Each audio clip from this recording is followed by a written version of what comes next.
৩২ নম্বর বাড়ি ভাঙার উস্কানিদাতা শেখ হাসিনা, বললেন ফরহাদ মজহার।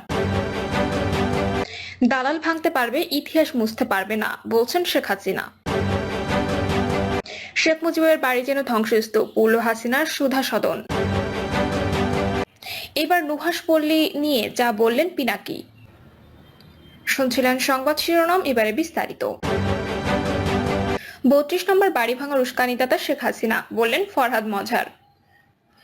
সক্রিয় রাজনীতিতে ফেরার চেষ্টায় ক্ষমতাচ্যুতির ৬ মাস পর প্রথমবার নেতাকর্মীদের উদ্দেশ্যে ভাষণ দিয়েছেন ভারতে পালিয়ে থাকা শেখ হাসিনা। যা মানতে না পেরে তার আমলে নিপীড়নের শিকার হওয়া ছাত্র জনতা ৩২ নম্বরের বাড়িটি গুড়িয়ে দিয়েছে। হঠাৎ এমন পরিস্থিতির জন্য ক্ষমতাচ্যুত প্রধানমন্ত্রী শেখ হাসিনাকে দায়ী করেছেন মানবাধিকার কর্মী ও রাজনৈতিক বিশ্লেষক ফরহাদ মজহার। ৩২ নম্বরের বাড়ি ভাঙা ও শেখ হাসিনার ভাষণ নিয়ে ফেসবুকে একটি দীর্ঘ পোস্ট দিয়েছেন ফরহাদ মজহার, যেখানে হঠাৎ শেখ হাসিনা ধানমন্ডির ৩২ নম্বর বাড়ি ভাঙার পেছনে ৮টি কারণ সামনে এনেছেন তিনি। ৩২ নম্বর বাড়ি ভাঙবার উস্কানি শেখ হাসিনা স্বয়ং দিয়েছেন। এই সময় তার ভাষণ দেবার সিদ্ধান্ত ছিল উস্কানিমূলক। হাসিনার মাথায় রয়েছে ফেব্রুয়ারিতে ডোনাল্ড ট্রাম্পের সঙ্গে নরেন্দ্র মোদীর সাক্ষাৎকার এবং বাংলাদেশ নিয়ে ইন্দো মার্কিন ইসরায়েলি আঞ্চলিক পরিকল্পনা। ডোনাল্ড ট্রাম্পের ক্ষমতা মার্কিন যুক্তরাষ্ট্রের অলিগার্ক অর্থাৎ অল্প কিছু বিলিয়নারদের আধিপত্যের প্রতিষ্ঠা, যেমন Elon Musk, Zuckerberg, Bill Gates প্রমুখ। এর কুফলও বাংলাদেশ সহ গরিব ও প্রান্তিক দেশগুলোতে পড়বে। হিন্দুত্ববাদের সঙ্গে মার্কিন বর্ণবাদী গোষ্ঠীর মৈত্রী ও পরিষ্কার দেখা যাচ্ছে। ট্রাম্পের গাজা নীতি ভয়াবহ। ইতিমধ্যে ট্রাম্প বেঞ্জামিন নেতানিয়াহুর সঙ্গে ঘোষণা দিয়েছেন যে যুক্তরাষ্ট্র গাজা নিয়ন্ত্রণ নেবে এবং এর উপর তার মালিকানা প্রতিষ্ঠা করবে। দালাল ভাঙতে পারবে, ইতিহাস মুছতে পারবে না, বলছেন শেখ হাসিনা। ঢাকার ধানমন্ডি ৩২ নম্বর সড়কে বাংলাদেশের প্রতিষ্ঠাতা রাষ্ট্রপতি শেখ মুজিবুর রহমানের বাড়িতে হামলার সমালোচনা করেছেন বাংলাদেশের ক্ষমতাচ্যুত প্রধানমন্ত্রী শেখ হাসিনা। তিনি বলেন, দেশের স্বাধীনতা কয়েকজন বুলডোজার দিয়ে ভেঙে ফেলবে এই শক্তি তাদের হয়নি। তারা একটি দালান ভেঙে ফেলতে পারবে, কিন্তু ইতিহাস মুছতে পারবে না। গত ৫ই আগস্ট ভারতে চলে যাওয়ার পর থেকে সেখানে অবস্থান করছেন শেখ হাসিনা। সেখান থেকে অনলাইনে বক্তব্য রাখেন তিনি। বাংলাদেশ আওয়ামী লীগের ভেরিফাইড ফেসবুক পেজে তার বক্তব্য সরাসরি প্রচার করা হয়। ৩২ নম্বরের বাড়িতে শেখ মুজিব ও বাংলাদেশের স্বাধীনতা আন্দোলনের স্মৃতির কথা উল্লেখ করে শেখ হাসিনা বলেন, ওই বাড়িটাকে কেন ভেঙে ফেলা হচ্ছে, কারা ভাঙে, দেশের মানুষের কাছে বিচার চাই। বাংলাদেশের ছাত্র জনতার অভ্যুত্থানে শেখ হাসিনা সরকার পতনের ৬ মাস পূর্ণ হলো এই দিন। আওয়ামী লীগের ভেরিফাইড ফেসবুক পেজ থেকে এক পোস্ট দিয়ে বলা হয়, রাত ৯টায় এক লাইভ অনুষ্ঠানে যুক্ত হয়ে ছাত্রদের উদ্দেশ্যে কথা বলবেন তিনি। এরপর ওই একই সময় ধানমন্ডি ৩২ নম্বর বাড়িতে কেন্দ্র করে কর্মসূচির কথা জানা যায় কয়েকটি ফেসবুক আইডি থেকে। এছাড়া এদিন সন্ধ্যায় বৈষম্য বিরোধী ছাত্র আন্দোলনের আহ্বায়ক হাসনাত আব্দুল্লাহ এক ফেসবুক পোস্টে লিখেছেন, আজ রাতে বাংলাদেশ ফ্যাসিবাদের তীর্থভূমি মুক্ত হবে। সামাজিক যোগাযোগ মাধ্যম ধানমন্ডি ৩২ অভিমুখে বুলডোজার মিছিল কর্মসূচি দিয়ে প্রচারণা চালানো হয় বিভিন্ন আইডি থেকে। শেখ হাসিনার বক্তৃতা শুরুর আগে ধানমন্ডি ৩২ নম্বর সড়কের ওই বাড়িতে হামলা করে একদল বিক্ষুব্ধ মানুষ। তারা দরজা, জানালা, গেট ইত্যাদি কাঠামো খুলে নেয়। সেখানে থাকা শেখ মুজিবের একটি মুরালও ভাঙচুর করে। অগ্নিসংযোগও করতেও দেখা যায় স্থানীয় গণমাধ্যমে। বঙ্গবন্ধু জাদুঘর হিসেবে ব্যবহৃত হয় আসা বাড়িটি গত ৫ই আগস্ট শেখ হাসিনা সরকারের পতনের পরপরই জনরোষের শিকার হয়। সেদিনও সেখানে ভাঙচুর ও অগ্নিসংযোগ করে বিক্ষোভকারীরা। শেখ মুজিবের বাড়ি যেন ধ্বংসস্তূপ, পড়ল হাসিনার সুধা সদন। ভারতে পালিয়ে যাওয়া শেখ হাসিনার বক্তৃতা প্রচার নিয়ে শুরু হয় উত্তেজনা। সেই উত্তেজনাকে কেন্দ্র করে বিক্ষুব্ধ ছাত্র জনতা রাতে ধানমন্ডি ৩২ নম্বরে ব্যাপক ভাঙচুর চালায়। এক পর্যায়ে করা হয় অগ্নিসংযোগ। পরে একটি ক্রেন, একটি এক্সকাভেটর ও দুটি বুলডোজার দিয়ে সম্পূর্ণ গুড়িয়ে দেওয়া হয় বঙ্গবন্ধু স্মৃতি বিজড়িত ধানমন্ডি ৩২ নম্বর বাড়িটি। কালের সাক্ষী হয়ে টিকে থাকা বাড়িটি যেন এক মুহূর্তে ধ্বংসস্তূপে পরিণত হয়েছে। ৩ তলা বিশিষ্ট বাড়িটির ক্ষুদ্র একটি অংশ এখনো মাথা উঁচু করে দাঁড়িয়ে আছে। বাড়িটির আশপাশে থাকা পাকা স্থাপনাও গুড়িয়ে দেওয়া হয়েছে। সকালে সরেজমিনে ঘটনাস্থলে ঘুরে দেখা যায় ধসে পড়া ছাদ ও রেলিং এ ভাঙা অংশ থেকে রেলিং এ বেরিয়ে আসা রড সংগ্রহের চেষ্টা করছেন কেউ আবার হাতুড়ি পিটিয়ে ধসে পড়া ছাদ ভাঙার চেষ্টা করছেন। কেউ এখানে সেখানে পড়ে থাকা লোহা, রড, ইস্পাতের অংশ কুড়িয়ে নিচ্ছেন। সারা রাত ভাঙার কাজে অংশ নেওয়ার পর কিছুটা বিশ্রাম নেয় যান্ত্রিক দানব এক্সকাভেটর। সকাল ৭টার পর সেটিও আবার সক্রিয় হতে দেখা যায় নতুন করে অংশ নেয় অসম্পূর্ণ কাজ দ্রুত সম্পন্ন করতে।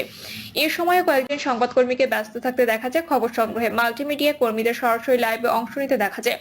উৎসুক জনতার উপস্থিতিও ছিল চোখে পড়ার মতো। ঘটনাস্থলে উপস্থিত থাকা পোস্টের প্রতিবেদক এবং সারা দেশের প্রতিনিধিদের দেওয়া তথ্য অনুযায়ী শুধু ধানমন্ডির বাড়ি নয়, বুধবার রাতে অগ্নিসংযোগ করা হয়েছে শেখ হাসিনার বাসভবন সুতা সদনেও।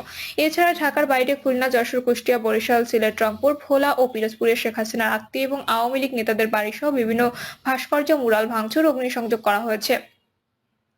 খুলে ফেলা হয়েছে বিভিন্ন বিশ্ববিদ্যালয়ে বঙ্গবন্ধু শেখ মুজিবুর রহমান রহমানের নাম ফলক। সরেজমিনের প্রতিবেদক ও প্রত্যক্ষদর্শী সূত্রে জানা যায়, বৈষম্য বিরোধী ছাত্র আন্দোলনের ডাকে রাত 8টার পর বিপুল সংখ্যক মানুষ ধানমন্ডি 32 নম্বর সড়কে জড়ো হন।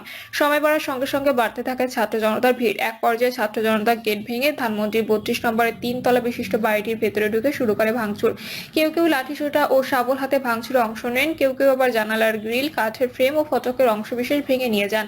এ সময় পুরো এলাকা বিভিন্ন স্লোগানে মুখরিত থাকে। দিল্লি না ঢাকা, আবু সাইদ মুগ্ধ, শেষ হয়নি যুদ্ধ, জনে জনে খবর দে, মুজিববাদের খবর দে, নারায়ে তাকবীর, আল্লাহু আকবার, জিয়ার সৈনিক এক হও, লড়াই করো ইত্যাদি স্লোগান শোনা যায়। ভেতরে যখন ভাঙচুর চলছে তখন ভবনটির বাইরে ছিল উৎসুক জনতার ভিড়। তাদের কেউ কেউ বাড়ির সামনে পরিস্থিতি দেখছিলেন, অনেকে মোবাইলে ছবি বা ভিডিও ধারণ করে রাখছিলেন।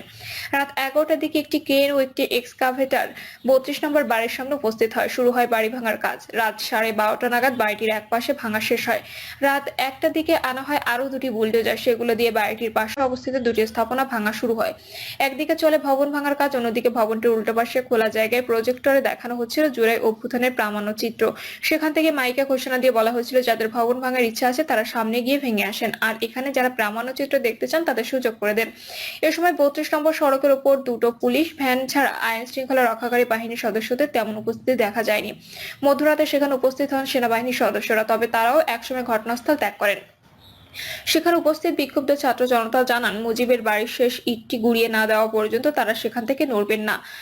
প্রতিবেদকরা জানান, ভোর 5:30 পর্যন্ত চলছিল ভবন ভাঙার কাজ। এরপর ঘণ্টাখানেকের জন্য বিরতি দেওয়া হয়। সকাল 7টা থেকে ফের শুরু হয় ভবন ভাঙার কাজ। ভবনটি পুরোপুরি গুঁড়িয়ে দিতে আরো সময় লাগতে পারে বলেও জানান তারা। 32 নম্বরের বাড়ি ভাঙা ছাড়াও রাতে ধানমন্ডির 5 নম্বর অবস্থিত শেখ হাসিনার বাড়ি সুধা সদনে আগুন দেওয়া হয়। রাত 1টা পর্যন্ত সেখানে আগুন জ্বলছিল। এবার নুহাশ পল্লী নিয়ে যা বললেন পিনাকি। ধানমন্ডির 32 নম্বর নিয়ে একের পর এক মন্তব্য, ফেসবুক স্ট্যাটাসের পর এবার নন্দিত কথা সাহিত্যিক হুমায়ুন আহমেদের স্মৃতি বিজড়িত নুহাশ পল্লী নিয়ে নতুন দাবি তুলেছেন অনলাইন অ্যাক্টিভিস্ট ও ব্লগার পিনাকি ভট্টাচার্য। রাত 10টার দিকে নিজের ভেরিফাইড ফেসবুক পেজে দেওয়া স্ট্যাটাসে নুহাশ পল্লীতে জাতীয় সম্পদ উল্লেখ করে এটিকে জাতীয়করণ করার দাবি জানান তিনি। পিনাকি তার স্ট্যাটাসে লিখেছেন, নুহাশ পল্লী জাতীয় সম্পদ, নুহাশ পল্লী জাতীয়করণ করে ওইখানে হুমায়ুন আহমেদের জাদুঘর করা হোক। এর আগে সন্ধ্যায় এক পোস্টে ধানমন্ডি 32 নম্বরে বঙ্গবন্ধু শেখ মুজিবুর রহমানের বাড়িতে বিক্ষুব্ধ জনতাকে যাওয়ার আহ্বান জানান তিনি, যেখানে পিনাকি বলেন, হাতুড়ি শাবল গাইতে নিয়ে আসুন, ধানমন্ডি 32 নম্বরে আসুন, ইতিহাসের দায় মোচন করতে আসুন, ফ্যাসিবাদের আঁতুড়ঘর নিশ্চিত করতে আসুন, গান গাইতে গাইতে আসুন, স্লোগান দিতে দিতে আসুন, সন্তানের হাত ধরে আসুন, প্রেমিক প্রেমিকাকে সাথে নিয়ে আসুন, মুখে হাসি আর বুকে প্রতিরোধের আগুন নিয়ে আসুন, ফ্যাসিবাদের ধ্বংসস্তূপের উপরে ছাত্র জনতার বিজয় নিশান ওড়াতে আসুন। এদিন রাতেই বুলডোজার দিয়ে ধানমন্ডি 32 নম্বরে বঙ্গবন্ধু শেখ মুজিবুর রহমানের বাড়ি ভাঙা শুরু করে বিক্ষুব্ধ ছাত্র জনতা।